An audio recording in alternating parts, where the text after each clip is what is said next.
Welcome in to Check the Mic. Steve Palazzolo, Sam Monson. We're here breaking down the AFC North. We've been going division by division, and it's time for the North, maybe the strongest division in all of football, Sam. Yeah, absolutely. Four teams, each of which could be good. I doubt any of them are going to be bad. Maybe one of them has a lower range of outcomes than the other. But yeah, I would say this has a strong case to be the best division in football this year. All right, so as we've gone division by division, we've been trying to lay out a best and worst case scenario for each team. We've been talking about key players, key position groups, and of course all the offseason moves and big storylines. So we're going to get right into it, and we're going to wrap it up with our picks. So we will rank our division predictions at the end of the show. So let's kick it off, man. Baltimore Ravens, coming off a season where they're the number one seed in the AFC, the top team in the NFL from a regular season record-wise, and then they lose in the AFC Championship. A disappointing loss to the Kansas City Chiefs. Still maybe bringing up some of those questions about the Ravens and their ability to take advantage of the Lamar Jackson era and get back to the Super Bowl. But what are your thoughts on the Ravens high level here heading into 2024? Yeah, and even how much of it is Lamar Jackson, failing to take advantage of the Lamar Jackson era, and can he win in the postseason? He's becoming one of those sort of lightning rod topics, like Dak Prescott, same thing. Like, are these guys that are regular season quarterbacks and can't get it done in the postseason? Julian Edelman on the broadcast or one of the preseason games was kind of taking that shot, right, at Lamar Jackson, that they haven't been able to get it done in crunch time, and that's something that they're going to be battling. And what's fascinating to me this offseason is that Baltimore had that really strong foundation. Everything was in place. And then they kind of, voluntarily overhauled that offensive line in a way you don't tend to see real contending teams do. There's value, there is importance to simply having continuity on the offensive line, particularly when it's pretty good. And instead, Baltimore went out there and made several moves to change the personnel along that group. And we were talking before we went on, we're still trying to work out what the starting five is going to look like. Players are moving positions. Guys are starting at different spots. They're running with the first or the second team. That group is still in flux, and that's pretty unusual for, a high-level contending team this close to the season. Yeah, I think that and then the departure of Mike McDonald and others across the organization, both front office and coaching staff, those are the biggest offseason stories for me. With the Ravens, like the O-line, I want to talk about that in a minute. But remember last year, this offense was really cooking. Lamar Jackson, of course, won the MVP, he didn't have the best statistical season relative to other MVPs, but this was a dominant team, right? When they played against good teams, they showed up and said, hey, we're the best team here in the regular season. And they did it offensively with a good offensive line, with that running game that is essentially led by Lamar Jackson, where you always have to worry about him as a threat, and then that opens things up for running backs, makes life easier for the offensive line. It might be a little bit of what Baltimore's banking on here, but they also had a nice group of pass catchers. When Mark Andrews is healthy, Isaiah Likely as another receiving threat, as the second tight end. Zay Flowers had a really nice rookie season, using him in the short area game, but also to get behind the defense. So they have a lot of options at every level of the field, but the offensive line shuffle this offseason, they traded the great Morgan Moses, for a mid-round pick to the Jets, and essentially went into the draft with question marks and said, okay, we're going to spend a second rounder on Washington tackle Roger Rosengarten, and now the pressure's on, right? It probably has to come in, step in as a rookie and play. They have some other intriguing pieces like an Andrew Voorhees or Daniel Fa'alele, who's moving from tackle to guard, but we're talking Ronnie Stanley at left tackle, Tyler Linderbaum at center. Those guys are locked in, but Ronnie Stanley's been battling injuries these last few years as well. Maybe throw Patrick McCarry in there. He could be 5-position player, and he'll plug into where they need him. But we're talking 2.5 starters returning, really, here for the Ravens. That is risky heading into the season. Yeah, and as I said, not just risky, but strange, like unusual. It's not normally the kind of approach that a high-end team, a team that expects to be contending, takes over the course of an offseason. They bring in Josh Jones as well, the kind of backup left tackle. The backup left tackle only, though, which is, again, not a thing that teams love doing. We've talked before about the kind of difficulty that that teams are in now, where your third tackle needs to be able to play both sides, right? He's the first guy off the bench, regardless of which side of the offensive line gets hurt. If your left tackle or your right tackle goes down, the swing tackle is the guy that comes in. Josh Jones really has only demonstrated an ability to play left tackle at a solid level in the NFL, not the right side, not guard. He might be a one-position player, but he's great insurance if you have, say, an injury-riddled left tackle like Ronnie Stanley. So this is a very unusual offensive line that the Ravens have put together to go in front of, Lamar Jackson, one of the best quarterbacks in the NFL, and now Derrick Henry, this special, potential weapon X in the backfield that gets coupled with Lamar Jackson, which, reduce everything else down. This becomes one of the most sort of fun case studies of like Madden franchise construction that we've ever seen. Like, what would happen if you took Derrick Henry and plugged him into a backfield where Lamar Jackson is the quarterback? Well, we're all about to find out this year. I was asking for this a couple years ago when Henry was free, and look, I think he could still go. I mean, if you're just looking at traditional stats with Derrick Henry, lowest yards per carry of his entire career last year, and you could easily say, all right, he's 30. He's gonna, this is when running backs, they drop off at 27. 30, this dude's ancient.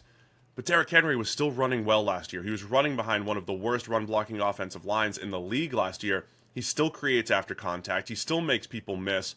And I think that the reason why this is one of those dream scenarios is the Ravens' offense last year, felt like a pitcher that has every type of pitch in his arsenal, changes speeds. You got a fastball, you have a changeup, you have a good breaking ball. The Ravens can hit you with the vertical game, the horizontal game, the QB run game, and now maybe better than ever, the downhill power game. So they have all of these options at their disposal, and I can't wait to see Derrick Henry running downhill with the threat of Lamar Jackson keeping it, and I think that will help offset some of these offensive line questions that we have here.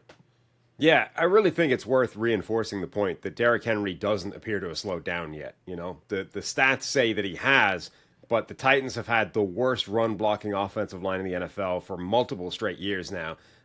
Last season, Derrick Henry only averaged 4.2 yards per carry, but he averaged 3.3 yards per carry after contact. He still had a PFF grade of 90+. He still broke 57 tackles. Like, all the evidence says that Derrick Henry is still Derrick Henry if you can just get him more than, a yard of space with the blocking. And Henry might be a guy that needs just a little bit more room to get rumbling and make those plays. But I really believe that if you put any kind of offensive line in front of him, Derrick Henry immediately goes back to looking like, King Henry, Derrick Henry as we know him.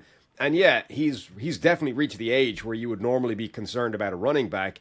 But it's also worth pointing out that Derrick Henry has always broken the rules for running backs. Like, he is somebody who, you sort of say the cautionary tale is never chase unicorns, right? Don't go looking for a guy that's unique or different or breaks the rules. But sooner or later, one will show up, right? And at some stage, you probably have to give them credit for that and say, he's probably not going to follow the usual rules that apply to running backs because he never has. And that was true for Tom Brady as well, right? With aging. Like, at some point, you just have to accept Brady is not aging the way other people do. So let's stop anticipating it. Let's just wait until it happens. That's where I am with Derrick Henry. Like, he's well past the age where you would say, all right, let's stop expecting anything from Derrick Henry. But, like, he's always broken the rules. So Derrick Henry is Derrick Henry until I see evidence otherwise. On the defensive side of the ball, defensive coordinator Mike Macdonald, he's gone to Seattle to take the head coaching job. Since he took over the last couple of years, they had a slow start in 2022, some busted coverages, but they've been one of the better defenses in the league, especially since trading for Roquan Smith. He's back in the middle of that defense. Justin Madubuike had a breakout season last year. They re-signed him for over $24 million a year. So they're going to be stout up front again. Roquan patrol in the middle. And then I cannot rave enough about Kyle Hamilton, who just, I thought, broke out, became an absolute star last year. He had that 3-play sequence against the Chiefs in the AFC Championship that I thought summed it up, right? Blowing up plays with a blitz, blowing up a screen, making a pass deflection down the field. Kyle Hamilton becoming one of the best do-it-all safety slot players in the entire NFL right now. So I think there's plenty of star power, for the Ravens, despite the loss of Mike Macdonald. Yeah, and I, you would be concerned about losing a guy like Mike Macdonald, given how important his scheme, his system appears to have been to that defense over the last few years. I like that they've promoted from within. Zach Orr, to take a former Ravens linebacker, stepping up to fill that spot. It feels like that's a good way of insulating the potential loss. They've brought someone in who understands the system, not even brought them in, like promoted them, who understands the system, who gets what they're doing, who should theoretically be able to, replicate the kind of basic steps of here's how we install, here's how we teach, here's what we do. And maybe he's not as good as Mike Macdonald. Maybe he will be, but maybe he isn't. But I think that's an easier way of doing it than going outside, bringing in somebody new who also might not be as good as Mike Macdonald, but is also bringing in a new system that also might not be as good. So I think that's the right approach Baltimore took this offseason of, this is a potential body blow. The best way we can insulate against it is promoting one of Macdonald's disciples from within and trying to keep a continuity higher that way. A couple of my questions on the defensive side of the ball. Patrick Queen had also, had a breakout season playing next to Roquan Smith. He's off to Pittsburgh. Trenton Simpson, 2023 draft pick. He'll be in year 2, coming out of Clemson. I think they were going to rely on him a little bit more at linebacker. He's really athletic. Probably had to polish up his game. We'll see if he did that last year, where he's more as playing as a backup last year. So a little bit of turnover on the defensive side of the ball. But the way I would describe Baltimore, especially in, say, PFF terms, when you looked at their starting 11, it was a sea of green. Just good, solid players across the board, with, I would say, Kyle Hamilton as a star, or Matt Abwike as a top-end player, or Roquan Smith. But it was really the consistency, a little bit of turnover there. Can they maintain that consistency? That's one of my questions on the defensive side. So for a team that was the best team in the NFL during the regular season, disappointing loss in the AFC Championship at home, it feels like there's, I don't know if they got better this offseason, right? Most teams come out of the offseason and they're like, hey, we definitely got better, right? We just drafted these players. We just filled some of these holes. The Ravens probably have more question marks than other contenders, but I also think the baseline was high enough that they're still going to be one of the better teams in the league. So what does the best case scenario look like here for Baltimore heading into the season? Yeah, I think the best case scenario still involves, championship, still involves going, like Lamar Jackson proving that he isn't simply a regular season quarterback and that he can win in the postseason, like just having his better games against, because it's not like the better games also came against bad opposition, right? He beat good teams in the regular season, just not in the playoffs. So him having a couple of good games in the most important games, the divisional round, the AFC Championship game, getting to a Super Bowl, now cementing a legacy, a multiple-time MVP, now gets a ring, and now we're starting to talk about, Hall of Fame and all those kinds of things. That, I think, is the best-case scenario for the Ravens. Yeah, I agree. It's getting over that hump. It's continuing, despite some of these question marks, to compete at the highest level of the AFC with the Chiefs and the Bills, and within the AFC North, which again I think we said is absolutely loaded. The other question I have, I think it's a pivotal season for Baltimore because of not just there's coaching staff turnover, some player turnover. There's also front office turnover, right? They lost a chunk of their front office to John Harbaugh's brother, Jim Harbaugh, out with the Chargers. So Baltimore as an organization has been incredibly consistent. They make a ton of good decisions from a team building standpoint. Even if they're not flashy, they are consistent, which is why they had that sea of green, right? Solid players across the board. So that I think that'll be just like high level and interesting story to watch for Baltimore, because I think the worst case scenario is a lot of that stuff comes back to bite, right? They've lost a lot of brain power. They've lost coaches. They've lost players, and they're relying on some younger players at some key spots. And there's a small margin for error, right? The Chiefs are the team everybody's chasing. And if you've gotten a little bit worse in a couple key areas, it might make it a little bit harder to compete with those top teams in the AFC. So worst case, they do take a step back, and I think it hurts in this AFC North that is really strong. Yeah, there's a lot of good teams in the AFC where I think the worst case scenario is kind of the same, where they're just okay, right? And in a loaded AFC, just okay ends up missing the playoffs. but that's as bad as it gets, really. You know, outside of the usual caveats, catastrophic injury to somebody significant. I feel like Baltimore the baseline is too high for them to be bad. The worst case is, you know, a lot of the question marks, the offensive line doesn't quite gel. Derrick Henry does hit a wall and can't, you know, continue what we've expected from him. And it just all doesn't quite work. And Baltimore wins, you know, 7-8 games and misses the postseason. I think we've already spent a lot of time on the key position group. It has to be the offensive line for me. Is that what you would highlight going into the year? It is. I think the offensive line would definitely be where I would look, and maybe the most important position for them. I'm also curious if Justin Madubuike can back up the season that he just had.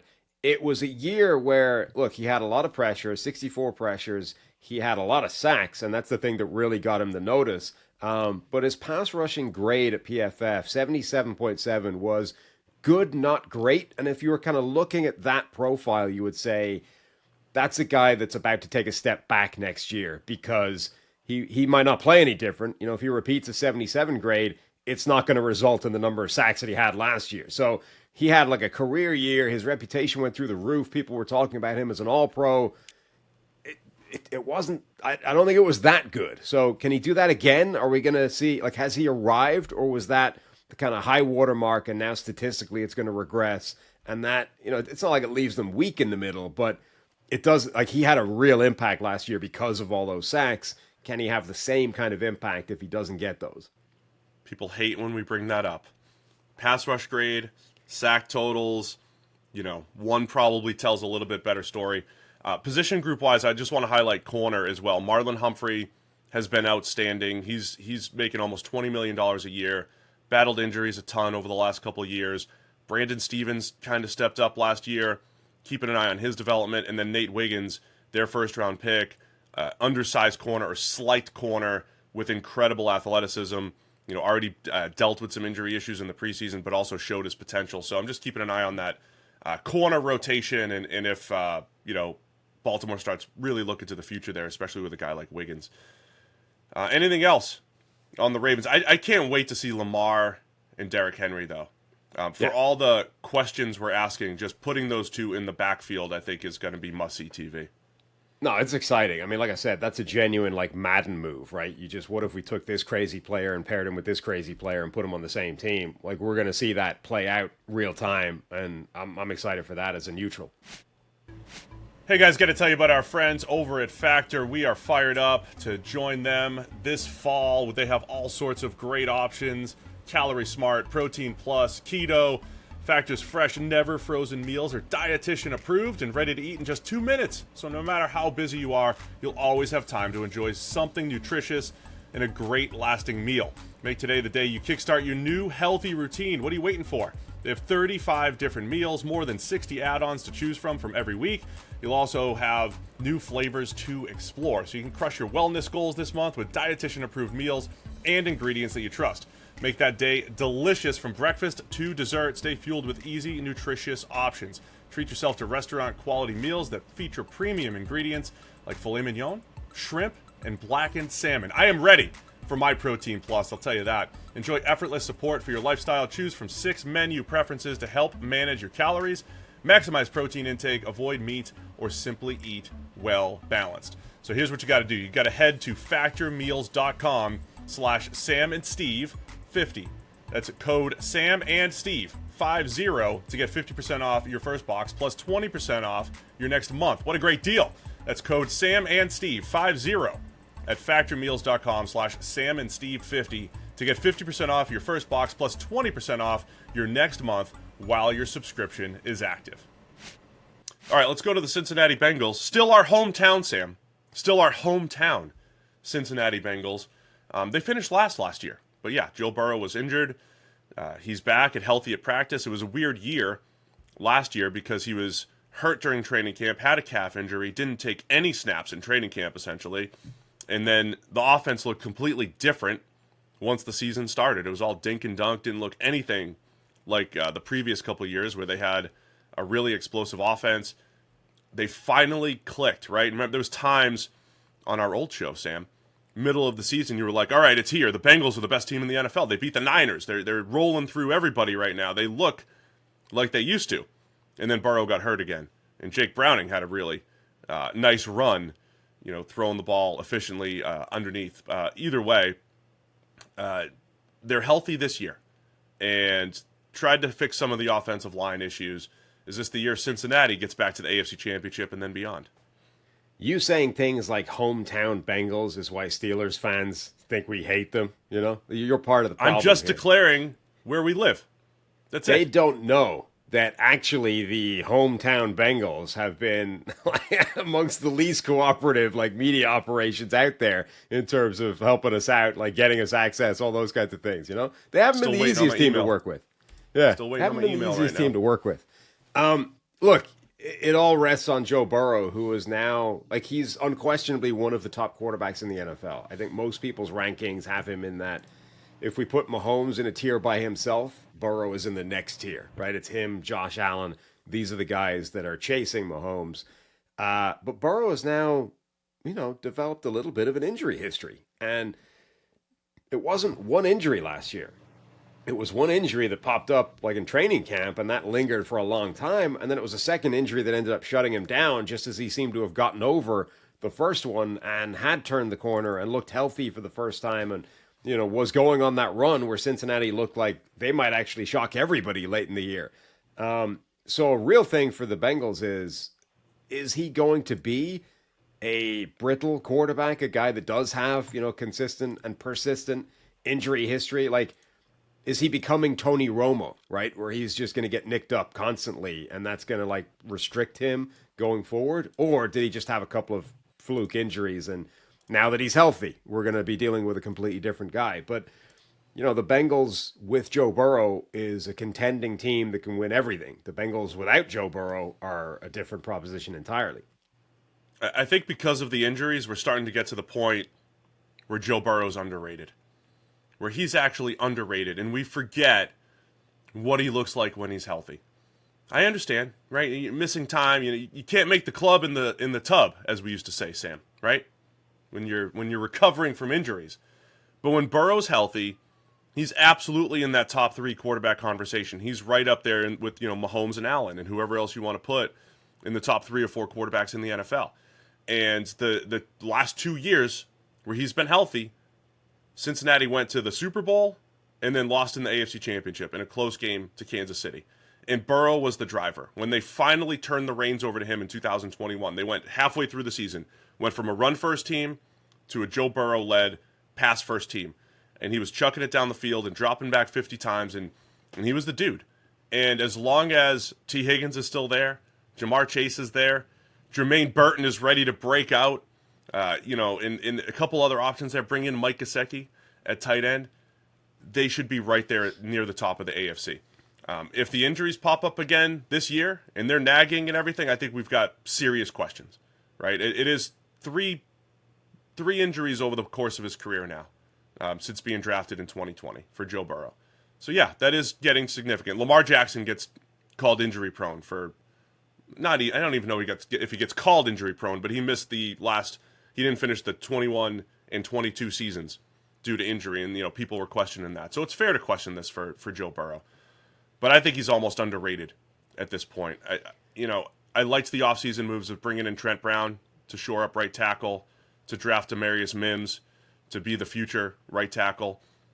Injury issues during the preseason. The Bengals can never seemingly stay healthy up front on the offensive line, but they have all the pieces, health pending here, to be the best team in the AFC, and to get up there and challenge the Chiefs.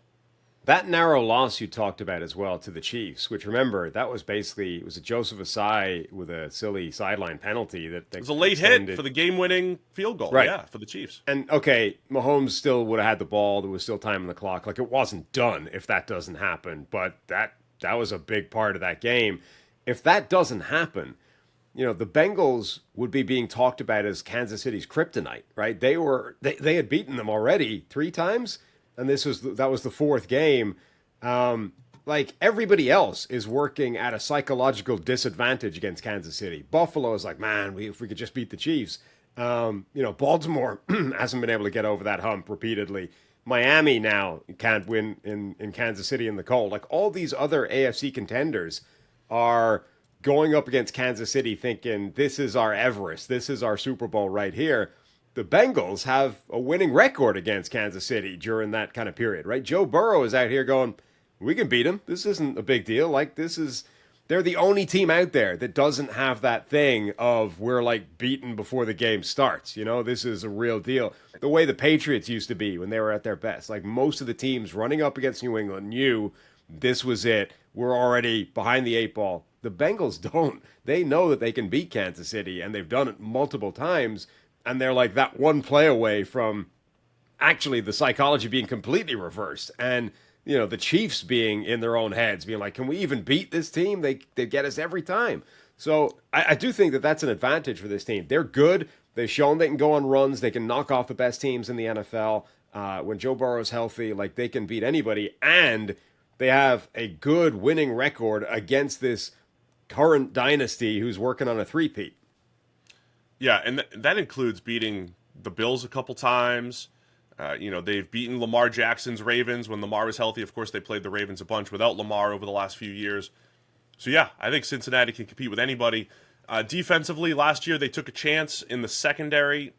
Lost Jesse Bates walked out the door. Von Bell walked out the door. They tried to replace them with younger safeties, had some communication issues on the back end. It just wasn't the same defense. They had done such a good job.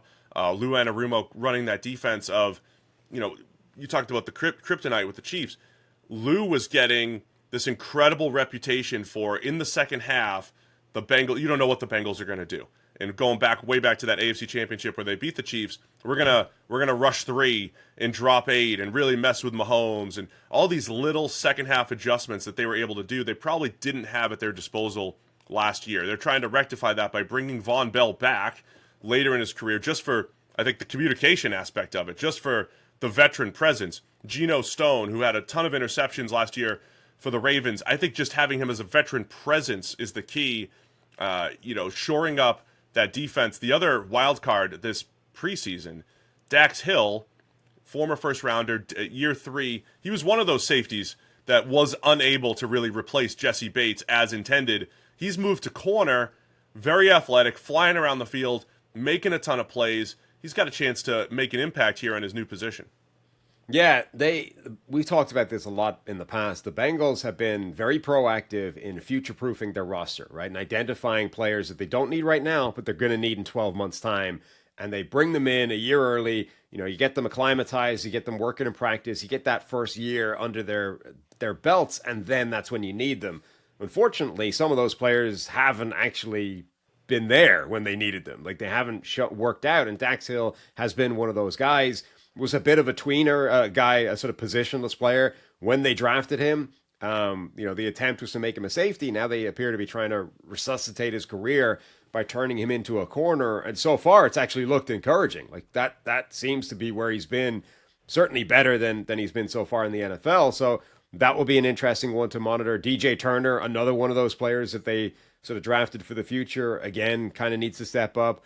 Miles Murphy on the defensive line, their edge rusher, another one of those guys that now is when they need him to take that step forward and be that guy.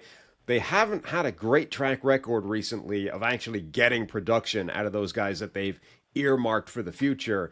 And that is a potential area of concern for the Bengals across the board, right? They're now leaning on a few of those players, and some of them need to show up. My other area of concern for them is the interior of that defensive line, right? Effectively the loss of Sheldon Rankins. And they've kind of thrown bodies at that. DJ Reader.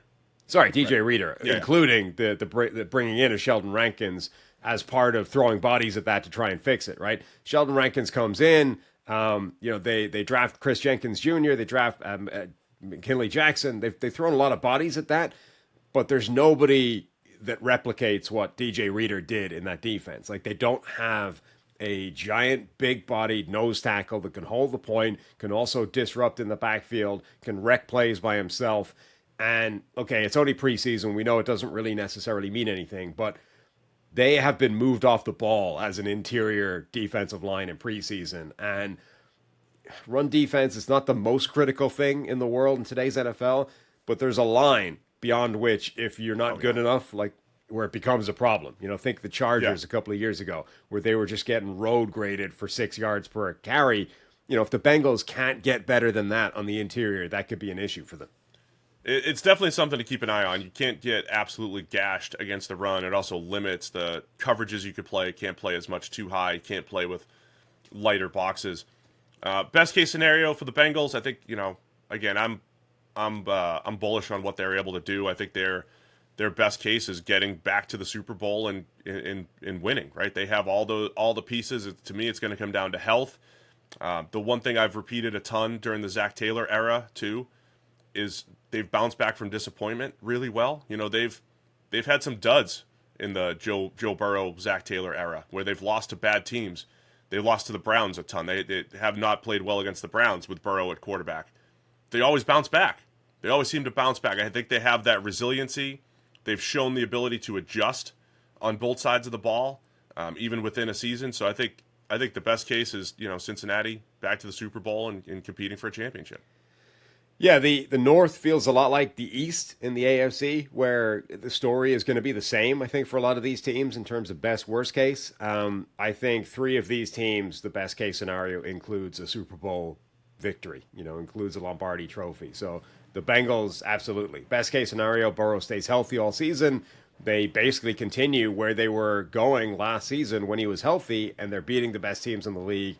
They run through the playoffs. They just show that they're capable of knocking off anybody. And actually, they end up stopping Kansas City's three-peat charge and then beat whoever the NFC sends, and they win a championship. And then worst case, some of the stuff we've laid out, we're not going to list injuries for every team, but if Joe Burrow shows that he's injury-prone once again in year 5 in the NFL, and that's 3 out of 5 years where he's hurt, that's a massive concern, obviously. The run defense that you mentioned, or just the depth of the AFC North has the Bengals, maybe just missing the playoffs. That's all in the range of outcomes as well. Yeah, I think for them to miss the playoffs, they probably do need a Joe Burrow injury of some kind. If we're saying that that's harsh, and we can't predict injuries for those kinds of things, then I think their worst case scenario probably still involves a wild card appearance, and maybe the other things we talked about, the interior defensive line, the succession plans at various spots, the lack of depth in a couple of areas, maybe they just are all too much. They all fall on the negative side of the spectrum and the range of outcomes, and Burrow doesn't have the best season in the world, and they're just a wild card team who can't beat the best teams in the NFL this year. I think we've already covered the key position groups a little bit, but I just want to re-highlight the offensive line. Again, in 2021 when they made the Super Bowl, they did it with one of the worst pass blocking lines in the NFL. Since that point, I think they've made the right moves on paper to be average or better, right? To be good enough from an O-line perspective, both run game and pass game. Orlando Brown Jr. at left tackle. Cordell Volson made some steps last year. Ted Karras and Alex Kappa, both solid center and right guard. And then Trent Brown, who has been a dependable starter at both left and right tackle in his career. He's scheduled to play right tackle if healthy. And Amarius Mims, the rookie, little inexperienced, a lot of upside. He's your swing tackle. On paper, they made all the right moves. If that group gets healthy and they stay together for the majority of the season, I think this is the best O-line of the Joe Burrow era.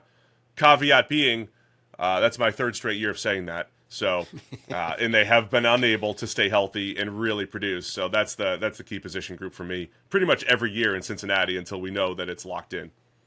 Yeah, I think there's a few that are actually interesting. The offensive line's one of them. I think that secondary, particularly the cornerback positions with the guys we talked about that they're relying on, taking a step forward. DJ Turner, Dax Hill, somebody I think really needs to show up as that cornerback 2 position opposite Cam Taylor-Britt. And then the other position that we haven't really talked about is wide receiver. And it's not because it's a weakness or a concern, really, but it's a position now on its way at the start of a transition period, right? When they had the trio of Jamar Chase, T. Higgins, and Tyler Boyd, it was a great group, and tight end has always been a bit of a work in progress. But now Tyler Boyd is already gone this offseason.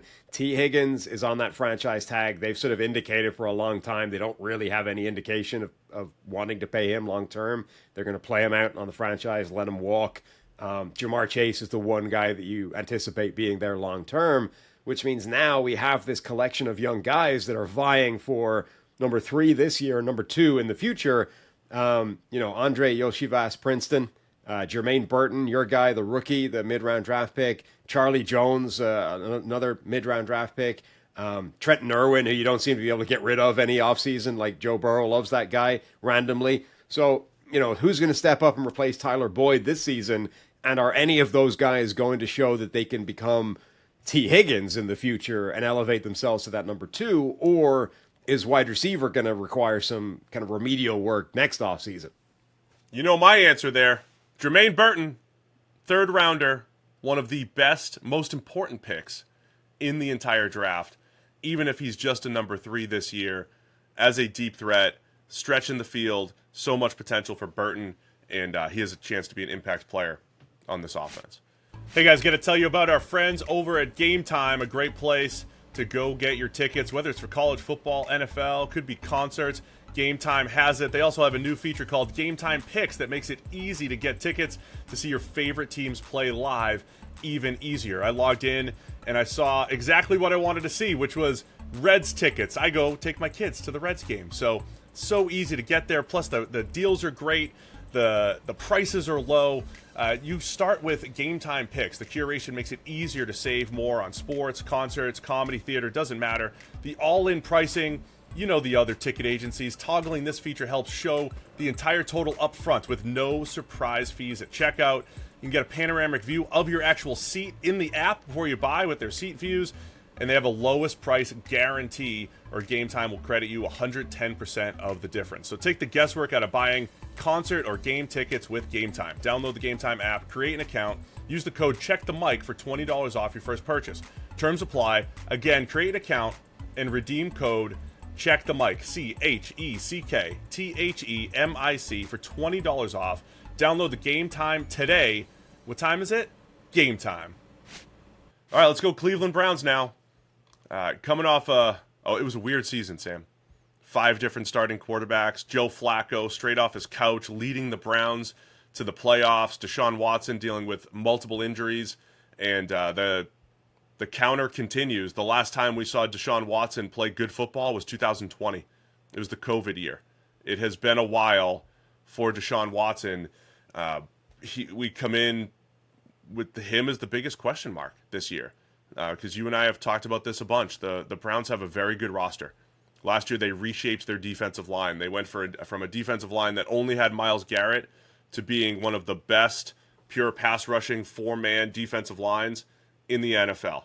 Zadarius Smith came in, and Dalvin Tomlinson, and they had one of the better defenses in the NFL, playing man coverage more than any team in the league and making life really difficult for opposing quarterbacks until the playoffs against Houston. So a lot of pieces in place for Cleveland.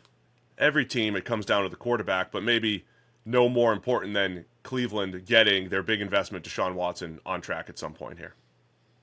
Yeah, this might be the best roster in the NFL, top to bottom. And ironically, the one player that is the most important player on the roster and is the guy that had the biggest investment, essentially, in him of any player in NFL history when you factor in the trade and then the unprecedented, fully guaranteed contract, is the guy letting the side down right now, right? Deshaun Watson was supposed to fix everything. He was the guy, if we could just get a quarterback capable of taking this really good roster where it needs to go, we'd be in great shape. They get the quarterback, and now they've continued to rebuild to what is a championship caliber roster again. And the question mark is, can this quarterback actually make it work? Or is he going to be the millstone hanging around its neck that they can't overcome when they face teams like the Chiefs and all those kinds of things? So, yeah, the entire offseason for the Browns is, how do we get Deshaun Watson back on track? And by that, I don't even mean get him back to his best, get him back to when he was one of the top 5 quarterbacks in the NFL at the end of his starting tenure in Houston.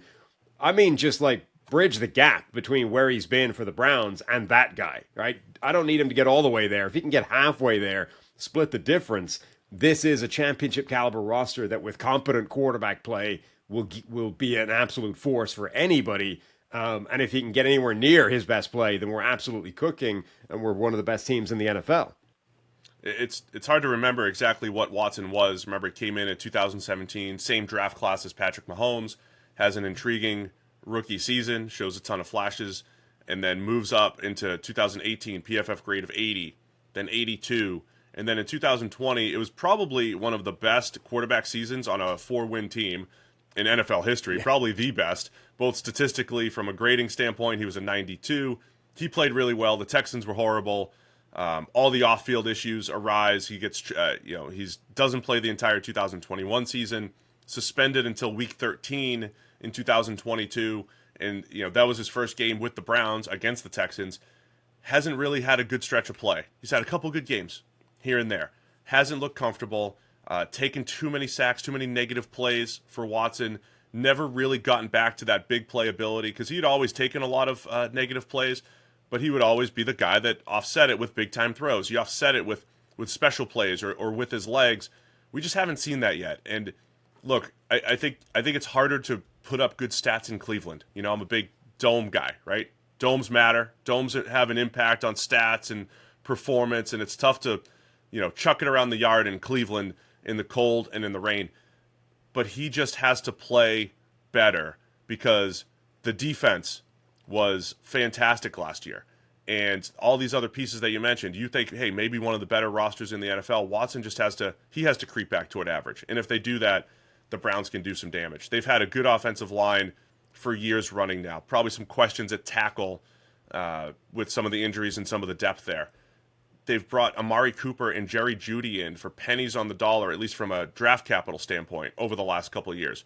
A lot of good pieces here for the Browns and for Watson to get back on track. And the difficulty is, I think, trying to reverse engineer what got the best play out of Deshaun Watson, because Kevin Stefanski, the head coach, he has brought his system. His has been very effective previously. It's not working with Deshaun Watson, right? There's some kind of lack of gelling there between Watson and Kevin Stefanski's offense. And to Stefanski's credit, he has been willing to do things that I think a lot of coaches wouldn't. Like, he's brought in Ken Dorsey as an offense coordinator now, who's, I think, basically been tasked. Dorsey's brief is figure out an offense that makes sense for Deshaun Watson, get him back to where he was. And that, I don't think it's the easiest thing in the world to do, but demonstrates some sort of serious, humility and selflessness and putting the team first for Stefanski, because a lot of guys would be like, this is my system, figure out how I adapt my system to make it work for this guy. I think he's giving Dorsey more free rein than that to actually change the offense. And now you're kind of looking back to those Bill O'Brien Houston teams and being like, what did they do a lot of? What could maybe put Watson back in his comfort zone? They ran a ton of RPOs. I think that's a difference between there and Stefanski's offense. Both offenses run from empty a lot. I think Watson likes sort of surveying the field and having the chaos of, if it breaks down, give me the most amount of options. Let me be Russell Wilson in his prime, run around back there, find a play. But it's difficult to try and figure out exactly what should this offense look like to get Watson back to being that player. And that's really all that matters for this Browns team at the moment. And it's a solid group of weapons. I mentioned Amari Cooper. Jerry Jeudy hasn't really lived up to what we thought he would be coming out of Alabama, but he's still a very good route runner who can get open. They tried Elijah Moore last year. He's still around as a potential slot receiver. Cedric Tillman showed ability on the outside as a go up and get it guy. And David Njoku has been, breaking out this last year or two, showing, the first round talent that he had as a mismatch weapon in the middle of the field. Joe Flacco seemed to get the most out of David Njoku. I don't think Flacco played as great as the hype. He kept chucking the ball to the defense, but he was also throwing a lot of touchdowns and creating a lot of big plays because he was just aggressive. And to me, that's, I think, what Watson needs to get to. You could take the negative plays if you're being aggressive down the field. I think he has the pieces. Got to give Amari Cooper, Jerry Jeudy, David Njoku the ability to go and make plays down the field. And then if Nick Chubb comes back healthy, man, that dude, terrible knee injury last year. If he comes back healthy, he's been an absolute force in the NFL. His ability to create after contact and create big plays. So if he's healthy, they have a chance to get that run game a little bit more consistent as well. Yeah, I mean, that's one of the big variables, I think, for this offense is what will Nick Chubb look like coming off that injury? It feels almost silly to sort of say if he's healthy. I mean, he's going to come back. He's going to be clear for contact. He's going to be playing. We just have no idea what the effects of that injury will be on him. I mean, that was the kind of injury that falls into the category of, devastating that has ended careers. I mean, I think of Marcus Lattimore way back in the day, or Willis McGahee, when those guys had absolutely shredded knees. They bent in horrible angles. It looked awful. And either in Lattimore's case, it basically cost him his career. McGahee was able to come back and, be a very good player. Was he ever as good as he was supposed to be coming out? Maybe not, but that's where we are with Nick Chubb now. It's like he's going to be playing. He's going to be on the field. He's going to be carrying the rock again. Will it look the same as it looked before his knee got absolutely shredded? That I think is the question for Chubb. Not like, if he's healthy. It's like, does he come back the same player? Let's talk defense a little bit here. Jim Schwartz came in last year, really emphasized that four-man rush. Again, the Browns had one of the worst defenses in 2022, completely turned it around in 23. Schwartz's system coincided with getting Myles Garrett some help. I think Myles Garrett, and it's tough to separate the best edges in the NFL. I think Myles Garrett's number one, though, from a pass rush perspective. What he does in the run game, he is absolutely unblockable, even if the sack totals don't always say it. He's the most difficult to block in the NFL the last couple of years. But they got him as Darius Smith, Obo Okoronkwo as a third rusher that they can move around a little bit. I even just love some of the pieces on the defensive tackle. I mentioned Dalvin Tomlinson earlier, but getting the most out of guys like Maurice Hurst, later in his career, and Shelby Harris, who's been a really dependable player. They've just done a really nice job of building depth with good, dependable players up front on this defense. Yeah, I mean, it was Myles Garrett and nobody else for a while, and that wasn't good enough. As soon as they gave him more help, Jim Schwartz's defense, I think, also aids that. His scheme really lets those guys attack, really puts them in a position to make an impact. And we saw the impact that had on the back seven then. What just getting a consistent source of pressure from more than one guy can do to a group of talented cornerbacks. And, Denzel Ward, I think, is still a top corner. Greg Newsome, former first-round pick. Martin Emerson, on the other side, has really emerged as a high-end corner. They were having, in training camp, joint scrimmages with the Vikings. And Martin Emerson, I think Denzel Ward is out. Emerson was the guy drawing Justin Jefferson reps, right, all the time. And, okay, he got beaten sometimes because it's Justin Jefferson, but the reports were generally that was like an even battle, and if you just watch the highlight clips, Emerson's getting Jefferson as often as Jefferson is getting Emerson. So, he's really emerged as a force, as a number two corner. And, Grant Delpit has been fantastic at safety. Like, that's a really, really good group. They just paid big money to Jeremiah Owusu-Koramoah at linebacker. Freakish athlete, incredibly explosive, credible range, can make plays all over the field. I expect this defense, and it's not easy to sort of back up a statistically elite defensive season year on year. Again, coverage fluctuates year to year. Just defensive performance generally fluctuates year to year. So it's not easy to back up the kind of season they had a year ago, but I think they're well positioned to do so. Especially in how they're playing it. They played a lot of man coverage. I thought there were certain games we had to explain why the results were great for the Browns, but maybe, say, the PFF grades in coverage weren't as great because there were open throws on the back end that were missed. But again, that's the team defense aspect of it. If you're looking at how they played as a team, it was one of the league's best. Love all those players that you mentioned. JOK, I think Grant Delpit has become very good in man coverage against tight ends. When you talk about trying to beat the Chiefs or trying to beat the Ravens or some of the better teams, or even the Bills now with Dalton Kincaid, Delpit plays man coverage on tight ends maybe as well as any safety in the league right now. So, look, I think the story for the Browns, all the pieces are in place. They're all in place. What's the best case scenario, though, for this year's Cleveland team? Has to be just centered around Watson getting back on track to some point. So just to clarify, Grant Delpit, is he a tight end eraser? Is he your guy now? Yeah. Yeah, I don't want to take full credit for that. Our old friend, Mike Renner, texted me during the season last year. He goes, watch Grant Delpit. He might be your tight end eraser. And he's the guy. I've been searching for him, like Bigfoot. Searching for him for years. and it's Grant Delpit. He's the guy. Like, go cover Travis Kelce. Shut him down. Go cover Mark Andrews. Go cover Dalton Kincaid. Grant Delpit's your guy. Nice. There you I'm go. excited. All right. Best case scenario. Best case scenario is, I think it's actually at this stage unrealistic to even expect Deshaun Watson. I don't even know that getting him back to the best version of him is even within the range of outcomes anymore. Like, I'm almost seeing that as a pipe dream. If you can get him back to, reasonable level play, like better than average, productive, splitting the difference, as I said, between his best play and where he's been for the Browns, that I think is the best case scenario for this team. And I genuinely think that makes the Browns Super Bowl contenders. With this roster, plus a quarterback that's playing well, even if he's not playing elite, is good enough that the defense, that the receiving group, the offensive line, the run game, theoretically, that all of those things can come together and beat anybody in the league. Now, can they do it 4 times in a row to go to a Super Bowl and win it? Maybe. I think that is, it might be the best of the best case scenario, but I do think that the best case scenario for the Browns this year does involve a championship. Yeah. Wow, that's awesome. So every team in the AFC North, you're just saying, hey, best case, 3 out of 4. Oh, jeez. It's a new show, Sam. We don't want Steelers fans to hate us here, too. I mean, I'm with you. I think they get a good roster. And if they can make a little bit of a run with Joe Flacco off the couch, theoretically they should be able to do it with Deshaun Watson.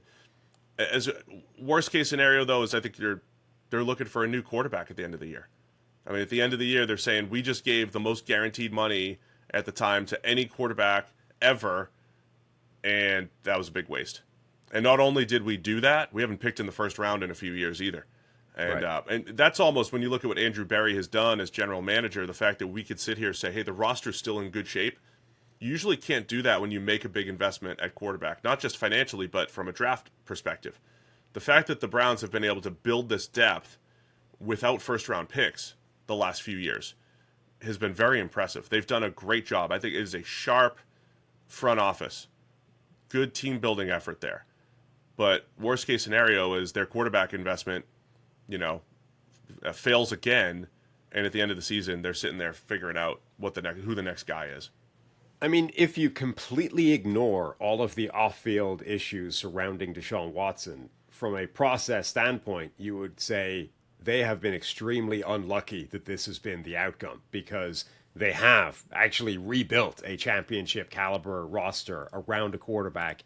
And then they went and targeted what they thought was like a proven commodity at quarterback that should have been the guy to team with that roster, and this should be like the best team in football. And actually, the guy that they identified, who theoretically they were trying to get, on the cheap because of all the legal issues, has just been a complete and total catastrophe for them. So from a process standpoint, purely focusing on football, that's been very unlucky. Now, somebody might suggest that that's what happens when you dive into the kind of problems that Deshaun Watson was bringing with him, the kind of baggage that was attached to that. But yeah, this should be a better team than it's been based off what they have done and what they have on this roster. Key position group for you for the Browns this year. I mean, let me just highlight tackle really quickly. On paper, they've been good. Jedrick Wills Jr. heads into the last year of his deal at left tackle. I think he's been the one guy that's underwhelmed over the last few years. Jack Conklin has been fantastic, but he's had a lot of injury issues the last couple of years. DeJuan Jones stepped in well for him last year. So again, I think they've built it well on paper, but still one of those question marks that I'm just keeping an eye on, especially when it comes to health at the tackle position. Yeah, I think usually, we're trying to find reasons not to go with quarterbacks for the most critical position, but the Browns are, I think, one of the teams where the exception should be made, because everything is Deshaun Watson this season. It's been about Deshaun Watson the entire offseason. Like, the entire focus of this franchise is, can this guy just play above average? That's their season. All right, let's get real here for a minute. Most mock drafts are a waste of time until now. Meet the free Fantasy Pros Draft Simulator. The Draft Simulator was built to solve everything that's wrong with mock drafts, and it's totally free. Here's the top 3 reasons why I love it. First off, no waiting around. You're not waiting for other people to make their picks, so you can get it done in just a few minutes. Number 2, the Draft Simulator goes over rankings from hundreds of experts and tells you who the best pick is, plus which positions are drying up, what other teams need, and what they're likely to do next. And number 3, it's the post-draft analysis. At the end of every mock draft, you get your draft grade and the most detailed breakdown in fantasy. My favorite feature is the pick analysis. It shows you where you could have made better picks and lets you restart your mock from that point. That's amazing. So you can test out different draft strategies and see what works best.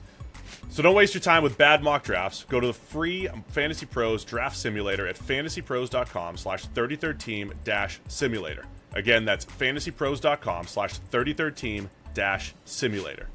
All right, man, let's go Pittsburgh Steelers to round it out here in the AFC North.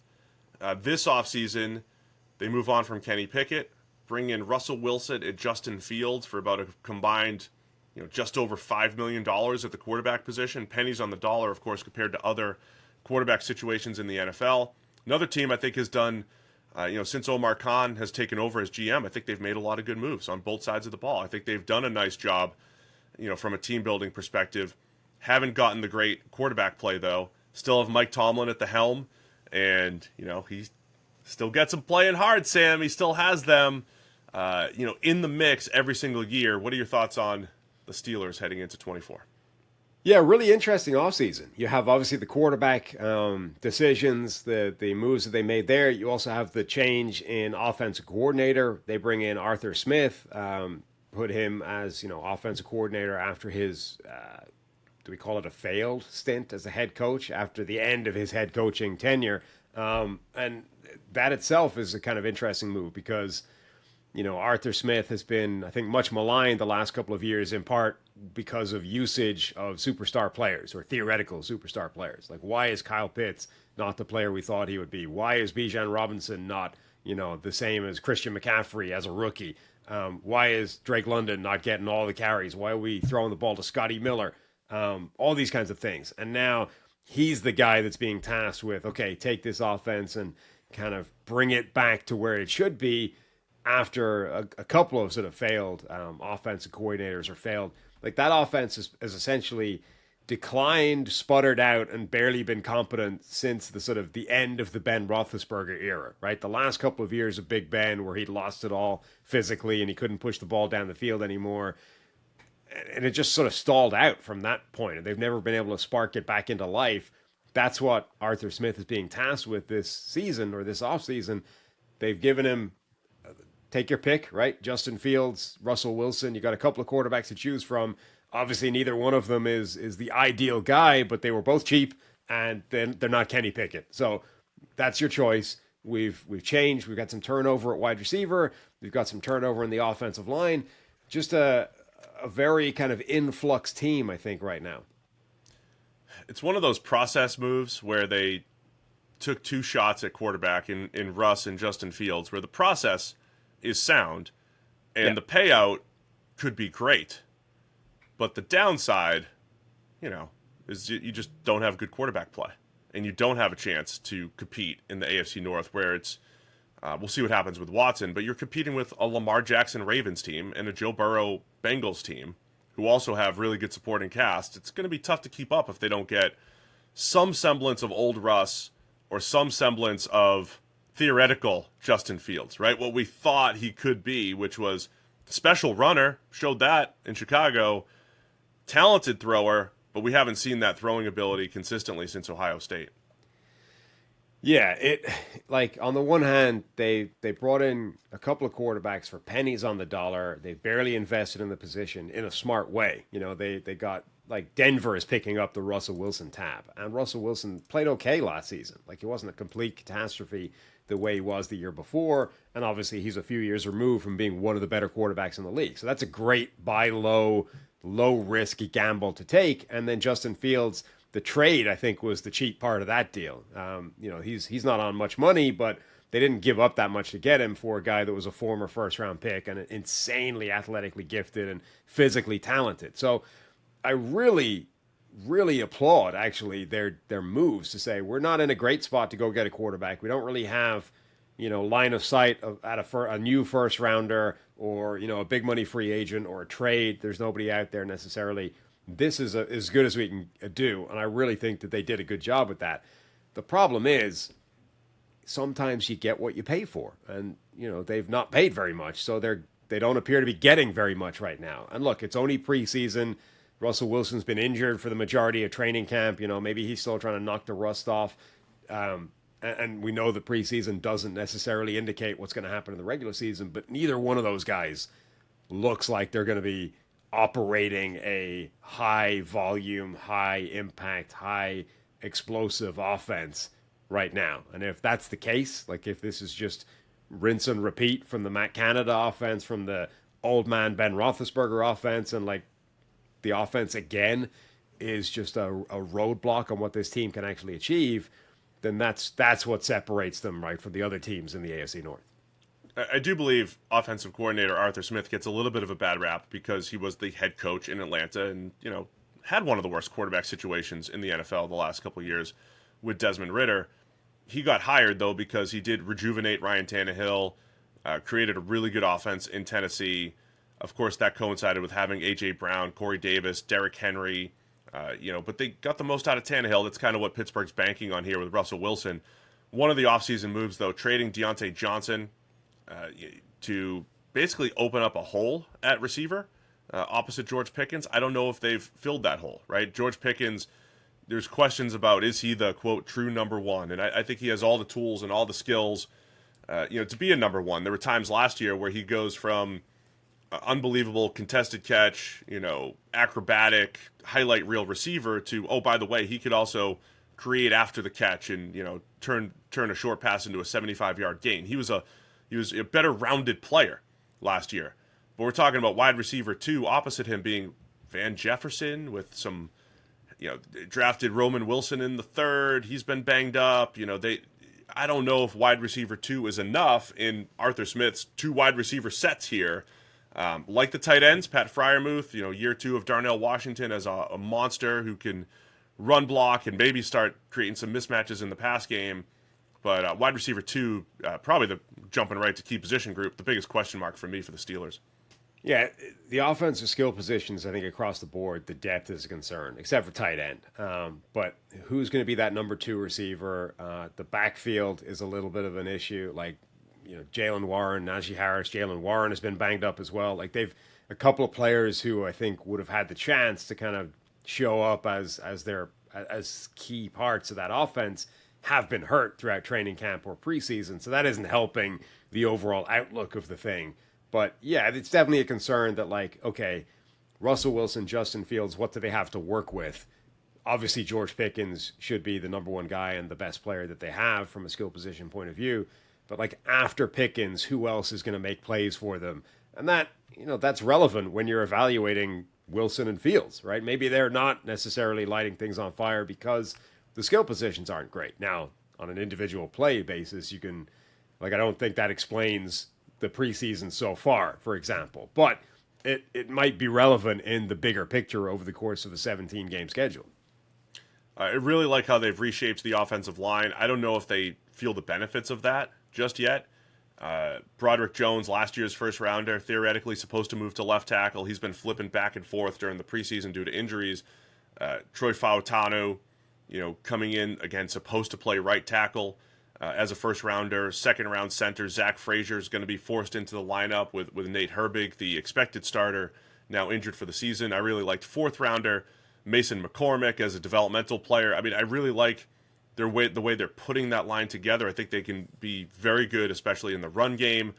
But again, I don't know if the youth movement there, if you feel it yet right now. Sometimes those linemen take a couple years, including Broderick Jones. He's only in year 2. Didn't start till, a little bit into his rookie season last year. So is the line going to be a question this year? So I think there's a lot of questions on offense, even though I like the process in Pittsburgh. I like the depth on the line in particular. But are they a year away as you talk through it as far as putting all those pieces together? I think that's one of my questions on this offense. Yeah, it's always interesting seeing what teams do in terms of deciding which tackles play left, which tackles play right. Fautanu was a left tackle in college, and they're asking him to swap sides. Really, their quest for offensive tackle has been, let's just get Dan Moore Jr. out of the starting lineup so that we don't have to put him up against Myles Garrett twice a year, right? Even if he has to play the other 15 games, just don't have him lined up against Myles Garrett, because that goes horrendously badly every time it happens. So either Broderick Jones or Fautano needs to be in those games other than Dan Moore, but he's kind of getting forced back into the lineup in preseason. And Broderick Jones flipped to the right side, got absolutely annihilated by Gregory Rousseau in a few snaps against the Bills. Maybe it comes together. Again, we saw, Penei Sewell look terrible in preseason, being messed around, different sides of the line. And then as soon as the regular season started, it's like, oh, actually, Penei Sewell's fine. In fact, he's better than fine. He's going to turn into one of the best tackles in the NFL in pretty short order. So maybe this is all meaningless and the Steelers' tackles will be great, but you're certainly a little bit twitchy and worried about them heading into the season. Defensively, TJ Watt being the star on that side of the ball, but he's got help opposite him with Alex Highsmith. Those two dudes can rush the passer. Highsmith has continued to get better over these last few years. Cameron Hayward was a bit of some contract issues this offseason. He's getting a little bit older, Sam, and coming off of his worst season since 2011 when he was drafted. Does he still have anything left in the tank? But, that's one of the questions heading into this year. Keanu Benton looked really good last year in his limited time as an interior disruptor, as did Joey Porter Jr. at corner last year. So I think it's a nice mix of youth and veterans, and you bring in a guy like Patrick Queen. If he can build off what he did last year, remember, he started his career really slowly, looked lost as a former first-round linebacker, got incrementally better these last couple of years. If he can carry that over, him and Cole Holcomb, maybe it's the best inside linebacker situation they've had in years. It's been a trouble spot for the Steelers. So I think they got all the pieces, man, on that side of the ball. Yeah, and I'm interested to see how much man coverage they play, across the board. They've assembled a group of personnel that is very focused on man cover skills in a league where a lot of people are going in the opposite direction and heading towards zone specialists and zone defensive schemes across the board. Joey Porter Jr., press man cover. Dante Jackson, who they brought in at the other spot, is a man cover corner. Even further down their list of corners of the depth chart, these are man cover specialists. Patrick Queen, I would say, is best, his athleticism and theoretical man-to-man ability is his best trait as well. So, is this defense almost going to be not a throwback, but zigging when other teams are zagging in terms of how much man coverage they want to play? All right, man, what does the best case scenario look like for the Steelers this year? Best case scenario, I think, is making the playoffs and, being one of the two best teams in this division, say, instead of just propping up the table and being respectable and competitive. Tomlin, I think, has started to get some criticism, as much as incredible as the record of never has a losing season, et cetera, is. People are starting to tire of him the way they began to tire of Mike Shanahan, at the end of his career in Denver. It's okay, you're fine, you're solid, but when are the playoff wins going to come back? When is the Super Bowl going to come back? What have you done for me lately? And all Mike Tomlin has done for the Steelers lately is win seasons, but not win playoff games. Yeah, I mean, if we're just talking for this season, it's a one-year deal for Russell Wilson. He has not been a very good quarterback, say top 8-ish, since the COVID year, much like Deshaun Watson. Even last year, the stats were fine. He played a little bit better, but I think the standard had become so low for Russ. I think if you get somewhere in between that, if you get some good Russell Wilson play, it doesn't have to be spectacular, it doesn't have to be what he was in his prime with Seattle. If you get good Russell Wilson play, everything you just said about Mike Tomlin puts Pittsburgh in position to be just a team that you don't want to play, a team that can do some damage, sneak into the playoffs and maybe win a game. Worst case, though, I like the way you said it earlier. You get what you pay for, and if it is mid-30s Russ and former first rounder Justin Fields, who just never really developed the instincts in the pass game, then they could have some problems. Now again, Kenny Pickett as their starter, and Mason Rudolph, and they still found ways to win enough games, to be competitive. So maybe the worst case is still 9-8. That's what Mike Tomlin does. 8-1, 9-8. It's The got to worst be, case right? is 8-9. The worst case is a streak. His streak gets ended with ends. one. Like, instead of the final Week 17 game, instead of getting the W this time, he catches an L with some ridiculous way as well, right? There's like a kick that bounces the wrong way, 2 points, like a safety at the death, and now he's 8-9, and the streak's gone, and he gets fired, and like it's a total disaster. Steelers will be between 8-9 and 10-7.